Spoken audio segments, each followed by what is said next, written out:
Hey everybody, welcome to Whiskey Business. Today we are making ratatouille, or as I, for some reason, like to say every time I make it, ratatouille. I don't know why, I'm a little weird, let's just go with it. So, traditional ratatouille is eggplant, zucchini, squash, tomato. And then your sauce is crushed tomatoes, roasted peppers, onion, garlic. I have already made tomato sauce, right here. So, I'm using my tomato sauce. If you go to one of my very first videos, I show you how to make a vat of sauce because I like to can it because, again, I'm weird like that. So I'm just using the sauce I have on hand. But if you wanted to make it from scratch, you would get a large can of crushed tomatoes or fresh, crush them yourself. Roast some red peppers and yellow peppers, onion, garlic, chop, blend them all together, and that would be the base for your sauce. I also like to jazz up my ratatouille with adding a little bit of heavy cream to my sauce, and it just makes it a little, as you would guess, a little creamier. For our whiskey today, I don't have a bottle to show you, but my lovely brother, I guess I shouldn't call him lovely, that's not a very masculine term. My wonderful brother, he's lovely and wonderful, got us a cask for our wedding. And this is a 6-month aged bourbon that we put into it. It was Evan Williams 100 proof. So you're already talking about a high proof, nice and tasty. And then we made it a little tastier. So good. So first things first, cut up your veggies. I'm actually using these Japanese eggplants. They're a little lighter in color, longer and thinner, because I want all of my veggies to be pretty uniform in shape, so I can make that nice, pretty disc shape all the way around my cast iron. You'll see as soon as I'm done cutting. So the tip is, cut them, try to get your vegetables in equal sizes, and then layer them each one so you can grab, and make your little stack. It'll be easier when you're assembling. Let's go. Okay, now that all my vegetables are assembled, or cut, I should say, I can start assembling them in stacks with matching sizes. And of course, because I'm cooking, my dog has to make himself the center of attention. Can I help you? No? Okay, I'm gonna go back to recording. So, make those into stacks, keeping one by one, and we are gonna put our sauce in our pan, heat that up with a little cream, and then we're gonna start putting the stacks in. You're gonna put this at 375 in the oven once you have that all assembled.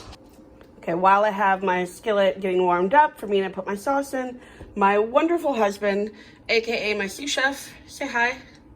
You gotta say hi lower, I can't get your hand in the shot.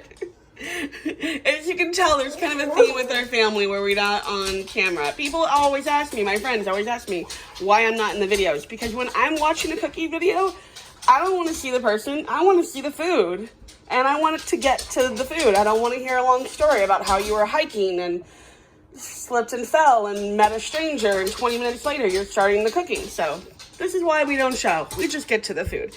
Except for the dog who is chasing his tail in the background. But, alright, so my husband is helping me assemble the stacks, as you can see. Makes it a little easier when we're going to go put these in the sauce to have them all assembled. So I've got a nice assembly line here. Thank you, husband. He's nodding his head, yes, in appreciation. Or in acceptance of my appreciation, yeah.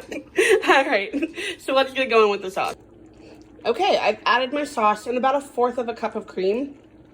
Like I said, I add cream. You don't need to. And if you don't want to add cream, I would do a little more than the small jar of sauce that I use. I would use, like I said, the large can of crushed tomatoes, a couple of roasted peppers, a whole onion and garlic, which is essentially what I have in my sauce. It's just already made, which is why I added that. But I used a smaller one because I wanted to add a little cream. You don't want so much sauce that your vegetables get soaking wet and then they get super mushy. You want it to be like a nice layer at the bottom and your vegetables can stand on top. I've also made this where I have added ground pork or ground beef to it. You could do ground turkey, whatever, if you just want to add a little meat to it. But ratatouille on its own is a vegan dish. It doesn't have the cream, it doesn't have the meat, but sometimes we're pretty carnivorous. Is that the correct way to say that? Carnivorous, yeah. Okay, I'm showing my lack of intelligence there. We're pretty carnivorous in this house, so we like to have meat added to a lot of stuff. So if you also want the meat, add some ground pork, ground beef, ground turkey to your ratatouille.